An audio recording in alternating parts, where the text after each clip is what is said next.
لا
السوري الممتاز. ندخل إلى تشكيلة الفريقين وأبدأ بفريقنا فريق الأهلي. طبعا يلعب في الحراسة شاهر الشاكر.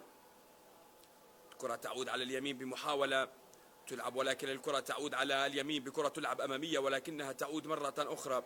يلعب في الحراسة شاهر الشاكر، في الخط الخلفي إبراهيم الزين مع عبد الرزاق محمد مع حمزة كردي، في وسط الميدان زكريا حنان، أحمد أشقر، محمود النايف، أنس دهان في المقدمة مع حسن دهان وأحمد الأحمد عليش مع رأفت مهتدي. لفريق الوحدة يلعب في الحراسة طلال الحسين، في الخط الخلفي عبد الله جنيات، عمرو جنيات، محمد رستم، أسامة جيرودي، وفي وسط الميدان ميلاد حمد مع يحيى كرك، مؤمن ناجي، وأيضا في المقدمة عبد الهادي الشلحة مع لؤي شريف ومؤيد عجان. هذه تشكيلة الفريقين، هذه الأسماء والقائمة ال11 لكلا الفريقين. نبدأ هذه المباراة الأهلاوية واللقاء الأهلاوي لفريقنا اليوم للعبور إلى الأدوار القادمة، للعبور إلى المنافسات القادمة، للعبور إلى الدور القادم من عمر الدوري السوري الممتاز إلى خارج أرضية الميدان. وصافرة من الحكم إلى ماذا تشير؟ على ما يبدو دهان إلى ماذا يشير؟ توقف للمباراة وإلى خارج أرضية الميدان. حوار بين الحكم وأنس دهان، ومن ثم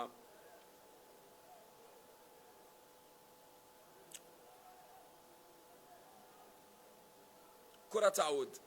ثناء في المباراة في الخطوط الخلفية عبد الرزاق محمد اللي قدم إلى الأهلي مع بداية مرحلة الإياب ودخل إلى الفريق، والكرة تلعب إلى الأمام بمحاولة باتجاه رأفت مهتدي. ملعوبة الكرة إلى الأمام ولكن يفضل العودة إلى الخلف. لمسة بعد ذلك في وسط الميدان تلعب إلى محمود النايف، في محاولة عند محمود النايف.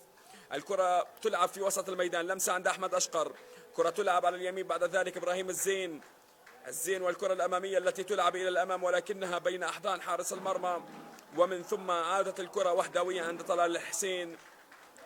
أصوات الأهلاويين القادمين من مدينة حلب لمساندة الفريق اليوم في هذه المباراة، لمساندة الفريق الأهلاوي اليوم في هذه المهمة. والكرة التي تلعب على اليسار بمحاولة تلعب إلى الأمام، اللمسة بمحاولة أمامية الكرة ولكن مقطوعة. بعد ذلك عادت الكرة في الخطوط الخلفية من جنيات، واللمسة الأمامية التي تلعب إلى وسط الميدان. لمسة على اليمين، محاولة تلعب، تغطية حاضرة في الوسط، صراع على الكرة، حمزة كردي يلعبها، محمود النايف يحاول ولكن العودة إلى الخلف قليلا، ومن ثم إلى خارج أرضية الميدان إلى رمية جانبية. إلى خارج أرضية الميدان إلى رمية جانبية. عمرو جنيات أحد أهم الأسماء لفريق الوحدة. رمية جانبية للأورانجي. نتابع الآن الكرة تلعب إلى الأمام، اللمسة والتغطية حاضرة، مضغوط عليه من عبد الرزاق محمد. عبد الهادي شلحة حاول الاستحواذ على الكرة ولكنها عادت في وسط الميدان. سيطرة من حسن دهان، كرة على اليسار عند حمزة كردي، يلعبها إلى الأمام باتجاه العليش، يحاول العليش، مر العليش، راح العليش يا عيني على المرور ولكن المتابعة والسقوط. والكرة اللي على اليسار بمحاولة لعرضية، هذه خطيرة خطيرة خطيرة. أول الكرات يا أهلي، أول الكرات يا أهلي. كاد أنس دهان أن يسجل الهدف الأول للأهلي بعد كرة عرضية، بعد متابعة وتصويبة باتجاه المرمى خطيرة اصطدمت في القائم ومن ثم إلى خارج أرضية الميدان. أي كرة وأي لمسة وأي عرضية وأي تصويبة.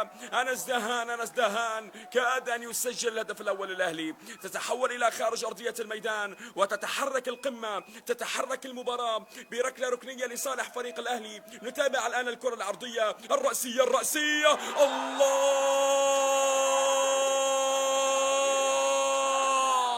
حمزة كردي يسجل الهدف الأول للأهلي. حمزة كردي الذي كان ينتظر الفرصة، ها هي أتت يا حمزة بالراس. المطرقة لا ترحم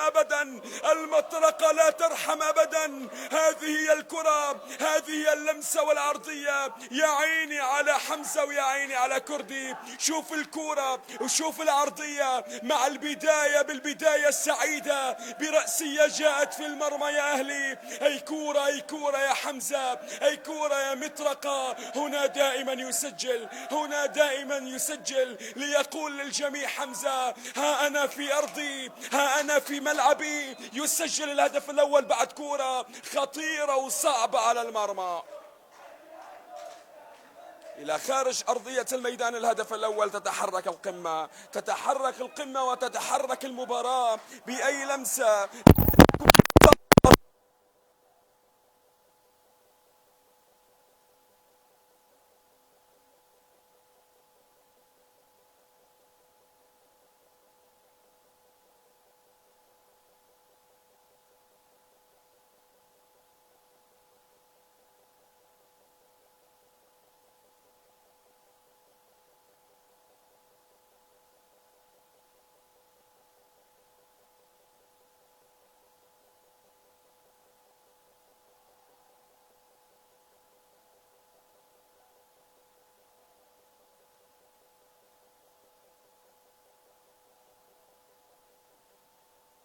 المباراة الهدف الأول، الهدف الأول الأهلي. تتغير نتيجة المباراة. الأهلي كاد أن يسجل الثاني بعد كورة، بعد سرعة، بعد هدف في المرمى. رائع رائع رائع الأهلي، والله رائع. هذا هو الأهلي، هذا هو الأهلي الذي يبحث عن أن يكون أقوى، عن أن يكون بالمراكز الأربعة أفضل. أي أهلي نتحدث عنه، أي أهلي نتكلم عنه. افسحوا الطريق، افسحوا الطريق، أبعدوا المجال. الأهلي يحلق في الأجواء، قادم إلى مربع ذهبي، يجلس على طاولة الحوار. على يمينه البطولات وعلى يساره الأمجاد وبين عيونه الأولاد. فالأهلي بأولاده سيضرب بسيفه ويقلب الطاولة على الجميع. أي أهلي يا ناس، أي أهلي يا ناس. على اليمين الكرة تعود بلمسة بمحاولة. الأهلي يسجل أول الأهداف، أهلينا يسجل أول الأهداف. كرة على اليسار باللمسة بالمحاولة، ولكن التغطية الدفاعية حاضرة في اللقطة الماضية. ومن ثم الكرة تعود عند شاهر الشاكر.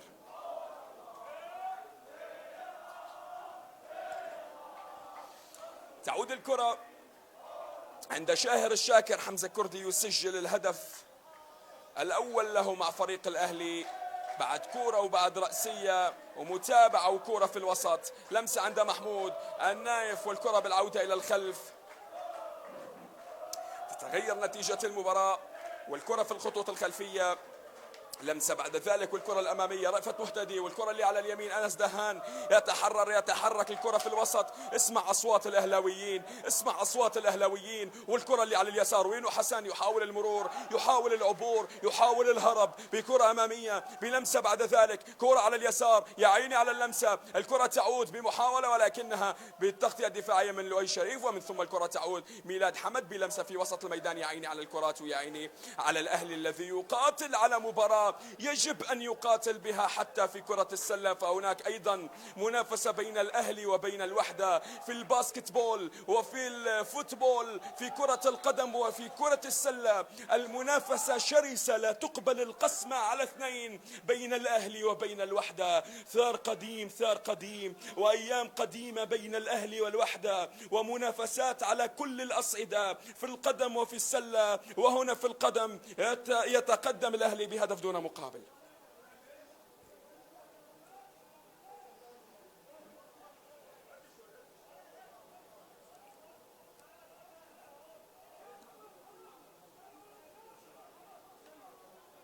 إذن خطأ. كرة على اليمين تلعب إلى الأمام. لمسة بمحاولة ولكنها تعود إلى وسط الميدان. التغطية حاضرة والكرة الأمامية التي تلعب إلى الأمام. لمسة على اليسار بمحاولة لفريق الوحدة بعد كرة عرضية ستلعب إلى الأمام ولكن التغطية حاضرة في اللقطة الماضية. ومن ثم الكرة تعود إلى وسط الميدان. كرات في الوسط. لمسة بمحاولة عند هذه الشلحة. تعود الكرة على اليسار، لا يوجد صافرة. تعود الكرة عند حسن دهان. يحاول دهان المرور في المراكز المتقدمة من أصغر اللاعبين ومن أفضل اللاعبين حسن دهان، ومن أكثر اللاعبين شراسة وقوة في الوسط. الكرة عند عليش يتركها لحمزة كردي. المنتشي بعد هدف أول لفريقه. كرة تلعب بمحاولة ولكن التغطية حاضرة. كرة بوحدة اثنين، خذوا هات خذوا هات خذوا هات مع حسن دهان، والكرة الأمامية التي تلعب ولكن التغطية حاضرة في اللقطة الماضية، ومن ثم الكرة تعود إلى الأمام. اللمسة تنقل بعد كرة طويلة تنقل إلى الأمام. هذه شلحة يحاول فيها شلحة بالسرعة ويعتمد على السرعة. سريع هذا اللاعب مميز. كرة بالكعب تلعب بعد ذلك المحاولة ولكن التغطية قادرة وقوية في اللقطة الماضية عند عبد الرزاق محمد، أحد أهم الأسماء في الخطوط الخلفية لفريق الأهلي.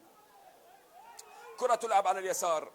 محمود النايف في وسط الميدان يمشي بكورته، يلعبها على اليسار عند عليش إلى وسط الميدان مرة أخرى لمحمود النايف. الكثير من أسماء تلعب اليوم مع المنتخب الوطني. نتكلم عن دهان ونتكلم عن النايف ونتكلم عن حنان ونتكلم عن نجوم ونجوم كما قلنا وتحدثنا أنه الأهلي في الفاينل فور سيجلس على الطاولة، على يمينه البطولات وعلى يساره الأمجاد وبين عيونه الأولاد. فالأهلي بأولاده سيضرب بسيفه ويقلب الطاولة على الجميع. كرة في الخطوط الخلفية. نعود إلى سياق المباراة. إبراهيم الزين يلعبها إلى وسط الميدان. سبق وأن سجل هنا في مدينة حمام. كرة تلعب على اليمين بمحاولة تلعب أمامية عند عليش على اليمين. دهان يحاول مع عليش خذوا هات ولكن يلعبها طويلة شوية على اليمين بمحاولة أمامية ولكن العرضية لم تكتمل، ومن ثم إلى خارج أرضية الميدان وإلى ركلة مرمى لصالح فريق أو إلى ركلة ركنية بعد أن اصطدمت الكرة بمدافع الفريق الخصم، ومن ثم الكرة إلى خارج أرضية الميدان إلى ركلة ركنية. الأهلي يبحث عن الهدف الثاني، وهل سيكون الثاني عن طريق حمزة كردي صاحب الهدف الأول من ركلة ركنية ومن كرة رأسية؟ جاء الهدف الأول، تتغير نتيجة المباراة وتتغير معطيات المباراة وتمشي المباراة كما يريد الأهلي، وتمشي المباراة كما يريد الأهلي، كما تريد القلعة. ينتظرون صافرة الحكم مع بداية المباراة. الهدف مهم ومهم جدا. الهدف مهم ومهم جدا للأهلي مع بداية المباراة. بعد كرة عرضية جاءت الرأسية مفرحة معلنة عن هدف أول لفريق الأهلي. الكرة العرضية الثانية ولكنها بالإبعاد هذه المرة إلى خارج أرضية الميدان وإلى رمية جانبية لصالح فريق الأهلي.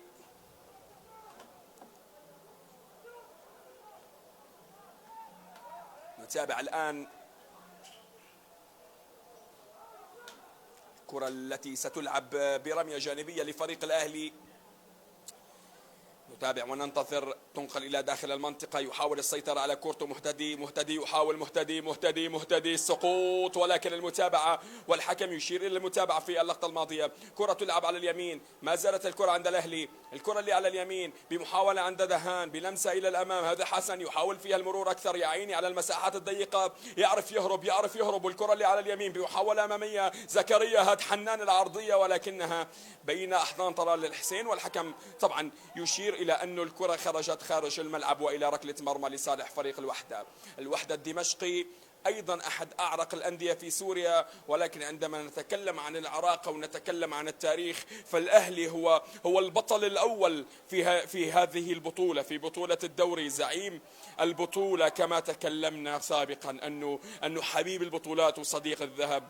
الأهلي بعشرة عمر مع البطولات. والكرة في الخطوط الخلفية عند محمود النايف. يهزها على اليمين ولكن يفضل المرور. يلعبها إلى الخلف يعود لزكريا حنان. لمسة بمحاولة أمامية بمحاولة تلعب بالكعب عادت لزكريا. والكرة التي تلعب على اليمين بلمسة عند رأفت مهتدي. يحاول ولكن الكرة في وسط الميدان. تنقل بعد ذلك على اليمين عند لؤي شريف. يبحث عن حل، يبحث عن كرة أمامية ولكن الكرة تعود إلى وسط الميدان. شوف أشقر وشوف الكرات التي تلعب في الخلف وشوف الكرات القصيرة التي تلعب وشوف الأهلي كيف يتحرك كما يريد وكما يجب وكما ينبغي. والكرة اللي على اليمين بمحاولة رأفت مهتدي يحاول فيها العودة إلى الخلف. لمسة بمحاولة. الكرة تلعب يا عيني على الكعب ويا عيني على المرور ولكن الكرة إلى خارج أرضية الميدان. تتحول بعدها إلى خطأ لصالح فريق الوحدة. الأهلي يسير المباراة كما يريد. هذه الثلة من الجماهير الأهلاوية القادمة من مدينة حلب ترفع لهم القبعة، لأنهم مع الأهلي أينما حل وأينما ارتحل وأينما ذهب وأينما وطأ. الأهلي معه جمهوره، الأهلي معه شعبه، الأهلي معه ناس تحبه، والكرة الأمامية تلعب بعد ذلك، والتغطية الدفاعية حاضرة عند عبد الرزاق المحمد. والكرة الأمامية لمسة في الوسط، محاولة بالراس، واحدة بوحدة، حمزة كردي أعلى من الجميع، كرة تعود على اليمين بمحاولة أمامية، الضغط العالي من حسن دهان، والكرة إلى خارج أرضية الميدان، ولكن على ما يبدو رمية جانبية لصالح فريق الوحدة، مع أنه ظاهرة على حكم الراية في اللقطة الماضية أنه الرمية جانبية لفريق الأهلي. الكرة تلعب على اليسار بمحاولة واحد على واحد، يحاول المرور من أمام زكريا، ولكن وين إنه الحنان يحاول زكريا من أفضل اللاعبين طبعا في مركزه. والكرة التي تلعب على اليمين أيضا مؤيد عجان من اللاعبين الخبرة واللاعبين الكبار. والكرة الأمامية التي تلعب للوحدة يبحث عن حل، يبحث عن مفتاح، يبحث عن كرة عرضية باتجاه عبد الهادي شلحة، ولكن الكرة بين أحضان حارس المرمى.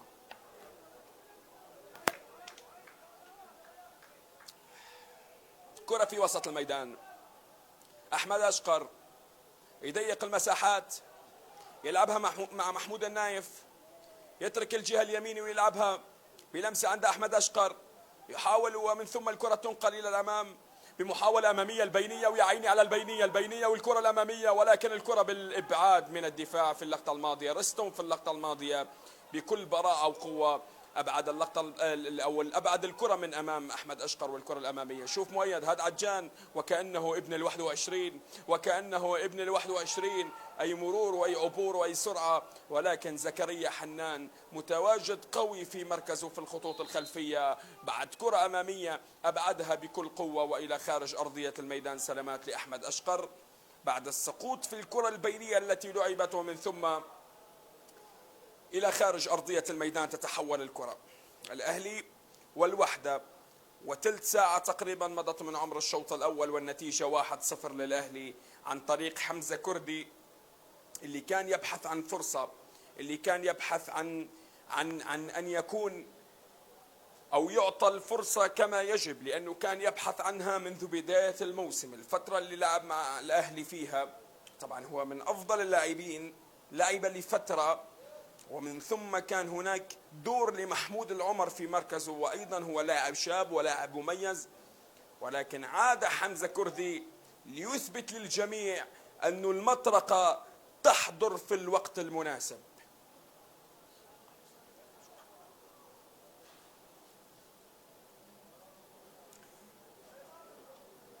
طبعا نتكلم عن الأهلي، هو البطل الأول لهذه البطولة، بطولة الدوري، وهو صاحب النتيجة الأعلى بتاريخ الدوري على حساب النصر في ذهاب موسم 76-77 عندما فاز يومها ب14 هدف مقابل لا شيء. هذه أكبر نتيجة في تاريخ الدوري السوري، فهي للأهلي، فهي رقم وهي مفارقة يجب أن توضع في أرشيف الأهلي، وهو النادي الوحيد الذي لم تغب شمسه عن بطولة الدوري السوري منذ النسخة الأولى عام 66-67، حيث حضر في كل النسخ البالغة طبعا منذ بداية هذه البطولة إلى يومنا هذا، والأهلي لم يغيب. شمس الأهلي لم تغيب، شمس الأهلي لا تمحي، وسيدخل المنافسة في الفاينل فور، منافسة كبيرة ومنافسة شرسة بين الكرامة والأهلي والوحدة، حطين أو الوثبة.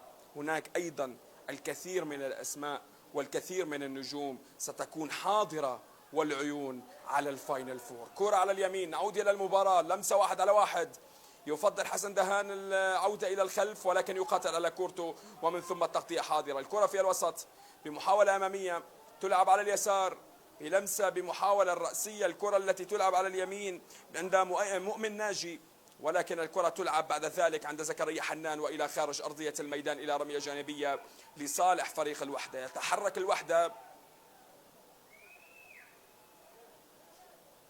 كرة بمحاولة على اليمين، تلعب بعد ذلك الضغط العالي والكرة اللي على اليسار، المرتدة يا أهلي، والكرة الأمامية تلعب، ولكن المحاولة بالضغط يا رستم مميز اليوم رستم، بعد إبعاد واحدة لأشقر وواحدة لعليش، والكرة في وسط الميدان، كرة على اليمين أمامية، الكرة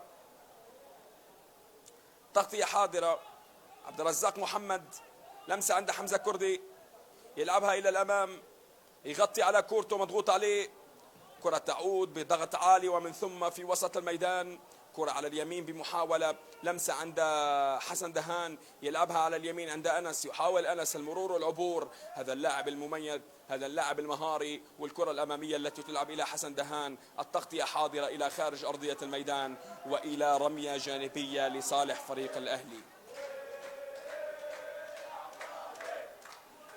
العب يا أهلي، العب يا أهلي، هكذا ينادون، هكذا يرددون، هكذا يساندون. الأهلي يقاتل على أن يكون في الفاينل فور في مركز أفضل، لأنه المراكز تلعب دور بعدد النقاط.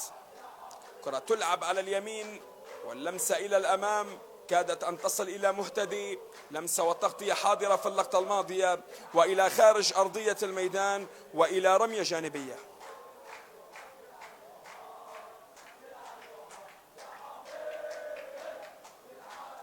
رمية جانبية،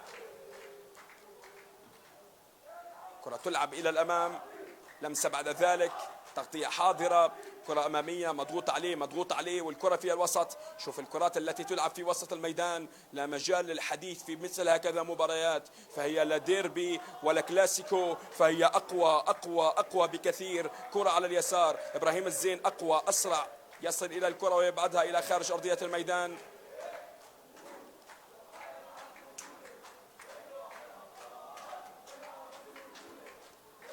كرة في وسط الميدان، يحاول فيها فك الثغرة، مروا عبر، يحاول فيها أيضا، يلعبها على القائم البعيد، تغطية حاضرة من حمزة كردي، ليش ينقلها إلى الأمام باتجاه مهتدي، أقرب إليها عبد الله جنيات، يفضل العودة إلى الخلف طلال الحسين. كرة عند محمد رستم،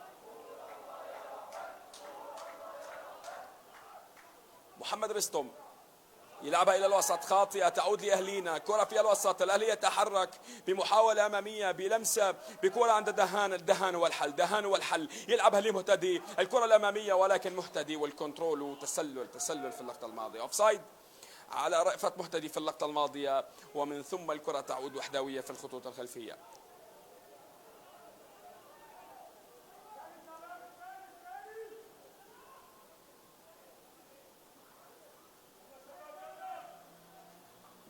كرة تلعب إلى الأمام في الخطوط الخلفية، حمزة كردي، ولكنها في الوسط، مضغوط عليه، والكرة عند ميلاد، يتحرك حمد، والكرة بلمسة أمامية إلى الأمام، تلعب على اليمين بمحاولة هذه المرة عند شريف، يحاول فيها بكرة أمامية تلعب إلى الأمام لمؤمن، ولكن اللمسة بعد ذلك إلى خارج أرضية الميدان. هذا شريف في اللقطة الماضية، ولكن رمية جانبية لصالح فريق الوحدة. زمان لم نعلق على الوحدة،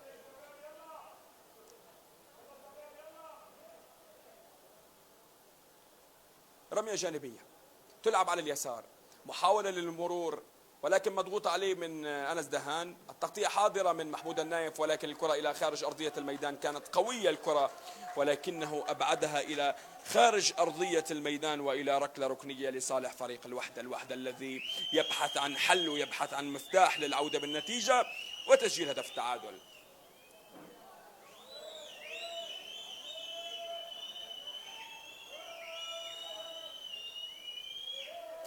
ركلة ركنية لصالح فريق الوحدة من أجل تسجيل هدف تعادل، ولكن الأهلي أقوى في الخطوط الخلفية. نتابع الآن الركلة الركنية تلعب العرضية، ولكن التغطية حاضرة من حمزة كردي المتواجد في كل مكان.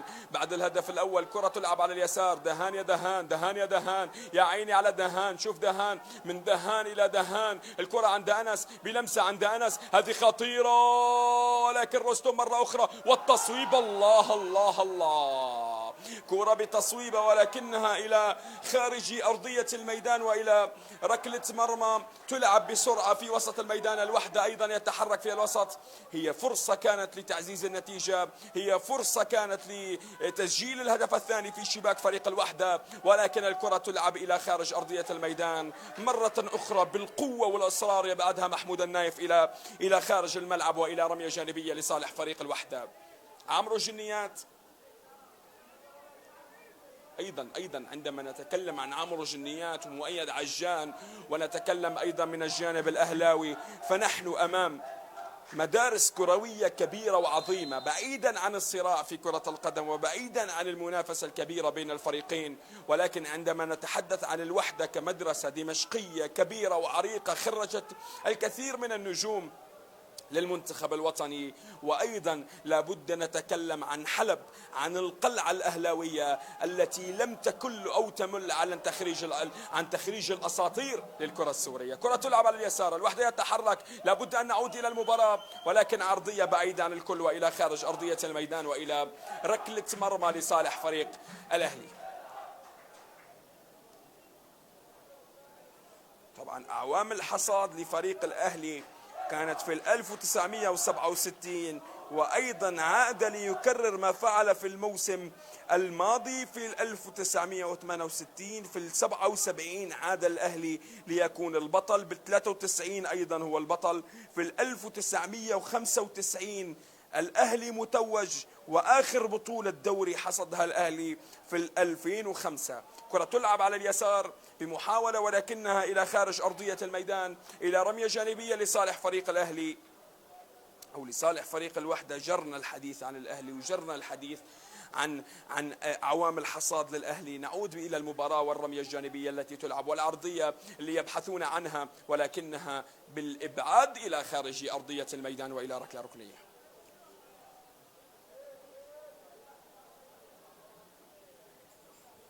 ركلة ركنية، 27 دقيقة لعب مضت من عمر المباراة.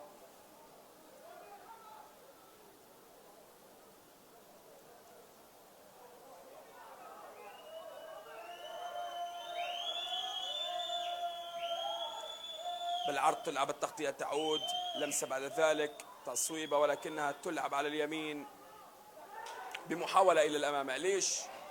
ولكن التغطية حاضرة في اللقطة الماضية. عمرو جنيات يضغط عليه مرة أخرى، ليش؟ الحكم يشير إلى توقف المباراة لشرب المياه.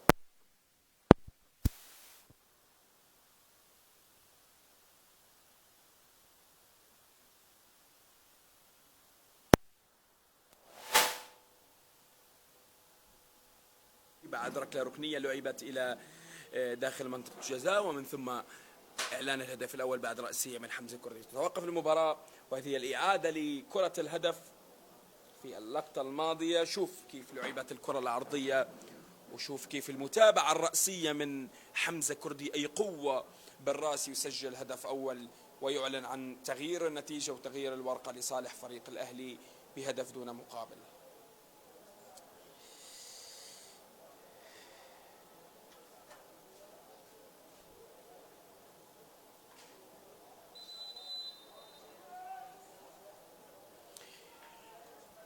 إذا تحدثنا عن آخر لقب لفريق الأهلي في موسم 2004-2005 فهو أنهى الموسم ب80 نقطة، خسر 3 مباريات وتعادل في 5 وفاز 14 مباراة. وصيف فريق جبلة ب12 انتصار مقابل 9 تعادلات وخسارة واحدة. يومها كان عنده 78 نقطة في هذا اللقب الأخير، اللقب في موسم 2004-2005. نعود إلى المباراة والكرة التي تلعب على اليسار بمحاولة وتصويبة على الطائر ولكنها إلى خارج أرضية الميدان، تتحول من مؤيد عجان إلى خارج أرضية الميدان وإلى ركلة مرمى لصالح فريق الأهلي. يومها كان يلعب مع الفريق أحد أهم الأسماء وأهم الأساطير لفريق الأهلي وهو محمد عفش، وهو بعمر 39 عام ليكون ثالث أكبر لاعب متوج في بطولة الدوري. الكرة تلعب إلى الأمام ومن ثم تلعب على اليمين بمحاولة أمامية، تغطية حاضرة. تلعب الكرة على اليسار بمحاولة أمامية، بكرة أمامية تلعب على اليمين ولكن التغطية حاضرة، تعود لحمزة كردي. حمزة يحاول يلعبها إلى الأمام بمحاولة عند حسن دهان بلمسة أمامية. دهان يحاول مر دهان من أمام جنيات والكرة الأمامية بسباق سرعة معرفة مهتدي ولكن الكرة تعود بين أحضان طلال الحسين.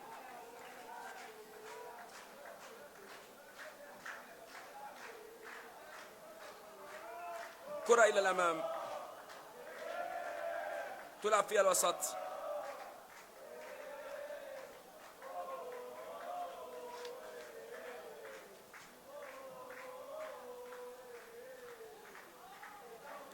بين أحضان حارس المرمى.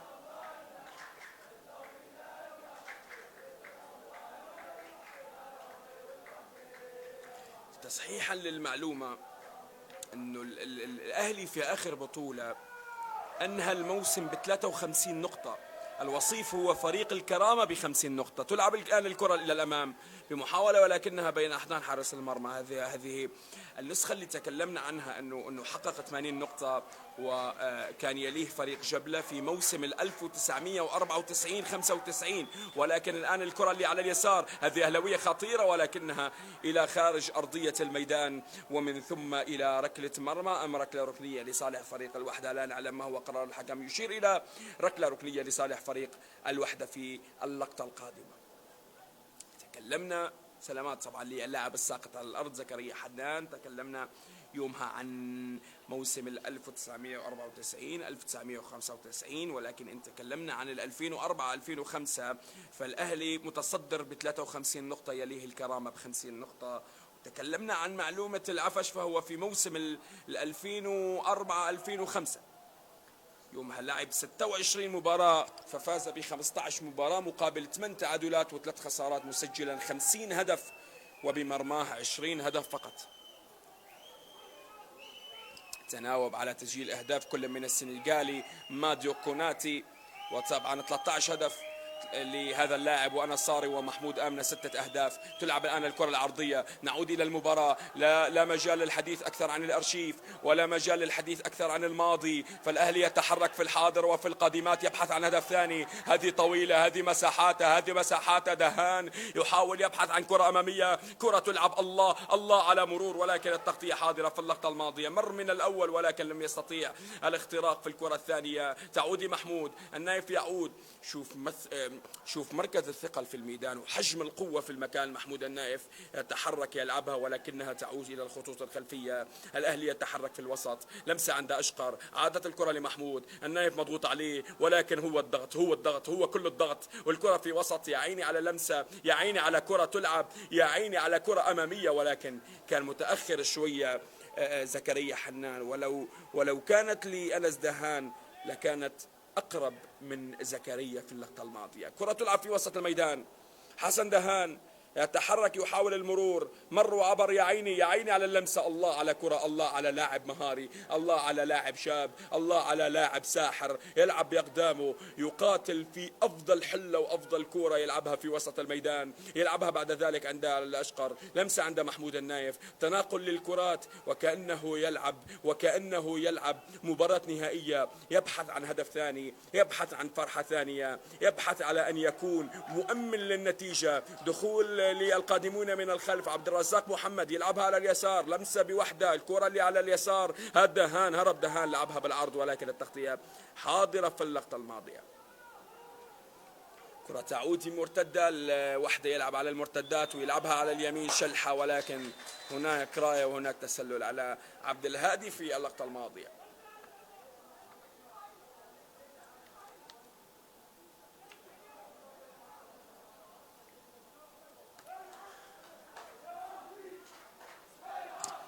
عشر دقائق على نهاية الوقت الأصلي من عمر الشوط الأول من هذه المباراة، والنتيجة بهدف دون مقابل لصالح فريق الأهلي.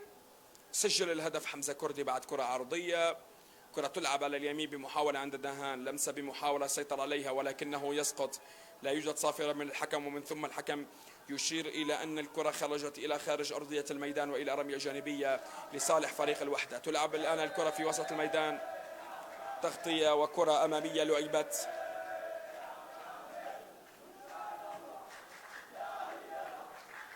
في وسط الميدان. حمزة كردي وصل إليها دهان، وصل إليها دهان، يحاول البينية خطيرة. الله الله الله الله يا أهلي، الله يعليش، يسجلون الهدف الثاني، يسجلون الكرة الثانية. كل شيء يكتبه التاريخ إلا الأهلي، هو من يكتب التاريخ، هو من يكتب التاريخ. قادم الأهلي، قادم ليكتب التاريخ، قادم الأهلي، قادم ليكتب التاريخ، ليجلس على طاولة الحوار، ليكون في المربع الذهبي، قادر وقوي، يضرب بسيفه أي كورة، أي بينية، أي لمسة سحرية. يا عيني على اللمسة ويا عيني على الكرة في المرمى. أي أهلي، أي أهلي، ما أروع الأهلي وما أقوى الأهلي وما أحلى الأهلي. أعيد وأكرر وأتكلم بلمسة بلمسة. شوف الكرة وشوف الإعادة، شوف الكرة وشوف الإعادة وشوف اللمسة. يا عيني يا عيني، من يبحث عن المتعة فليذهب إلى الأهلي، من يبحث عن السحر فليذهب إلى الأهلي. الأهلي كيان، الأهلي قلعة غير كل القلاع. الأهلي هو الطرب، الأهلي هو فقر حلب.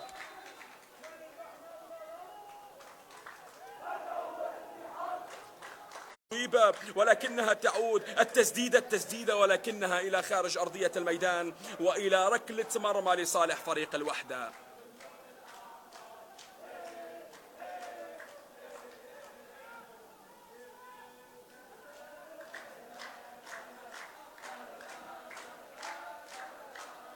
كرة على اليمين،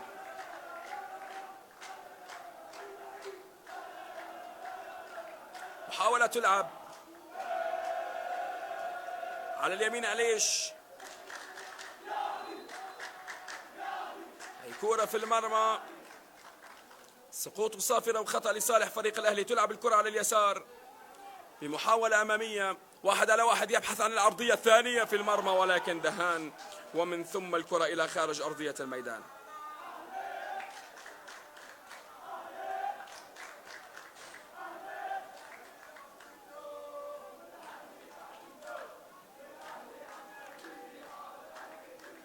ركلة مرمى لصالح فريق الوحدة. تلعب الآن الكرة الأمامية بمحاولة رأسية حاضرة، الكرة اللي على اليسار ولكن التغطية، ومن ثم زكريا حنان إلى الخطوط الأمامية. الكرة اللي على اليمين مضغوطة عليه مهتدي، يحاول الحفاظ على كورته ولكنها إلى خارج أرضية الميدان إلى رمية جانبية.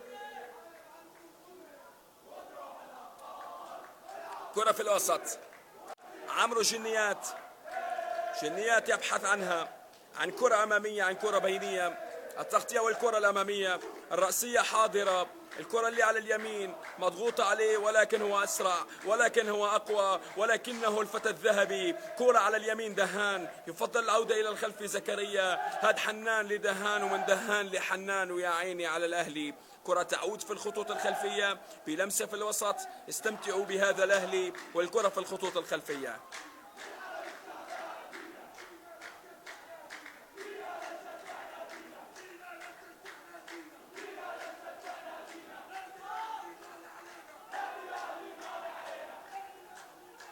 كرة في الوسط على اليسار، دهان يبحث عنها دهان. كرة أمامية بمحاولة ستلعب بكرة أمامية إلى الأمام بمحاولة العرضية ولكنها إلى خارج أرضية الميدان، ومن ثم إلى ركلة مرمى لصالح فريق الوحدة. الكرة اللي أمامية كانت في المرمى، والهدف الثاني كان من عليش بعد كرة وبعد بينية وبعد لمسة سحرية كانت من دهان، والهدف في المرمى. الحكم يشير إلى خطأ لصالح فريق الوحدة. 3 دقائق على نهاية الوقت الأصلي للشوط الأول، للنصف الأول، للجزء الأول من هذه المباراة المتقدم فيها الأهلي أداء ونتيجة.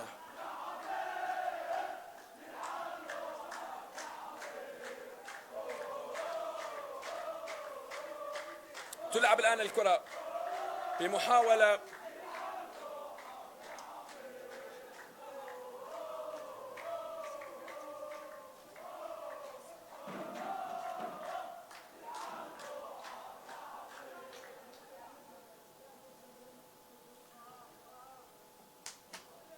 كرة في الوسط،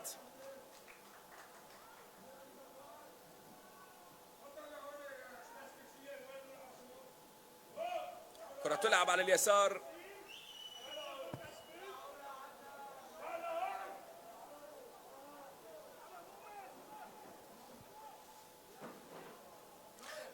ركلة ركنية لصالح فريق الوحدة.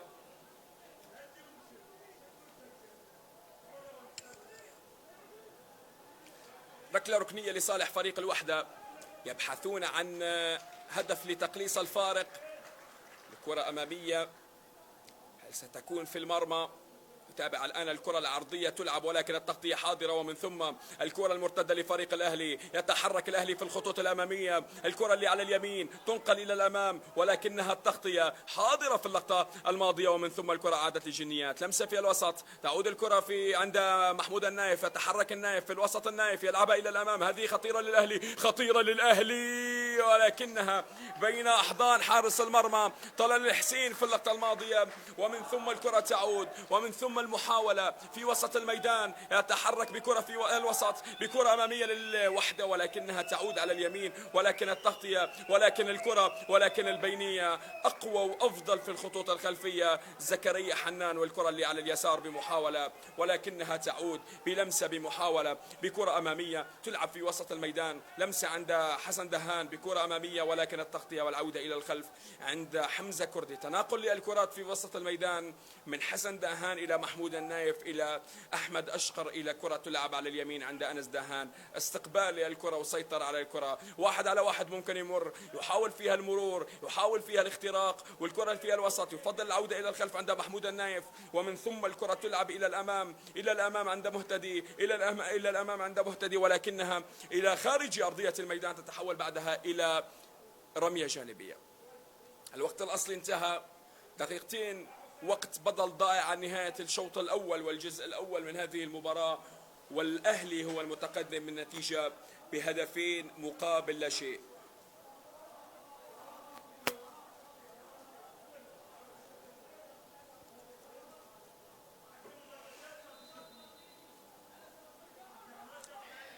راية وخطأ.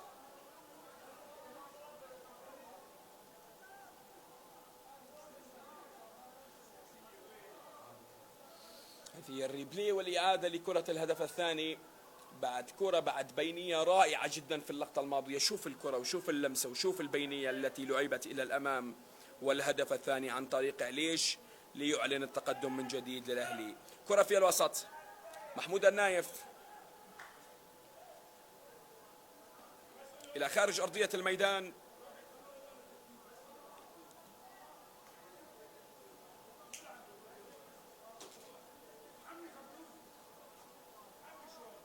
إلى خارج أرضية الميدان وإلى رمية جانبية.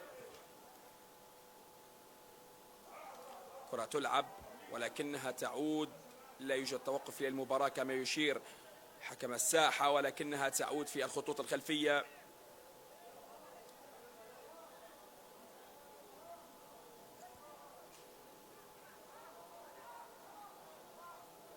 كرة في الخطوط الخلفية، شاهر الشاكر والكرة الأمامية التي تلعب إلى الأمام.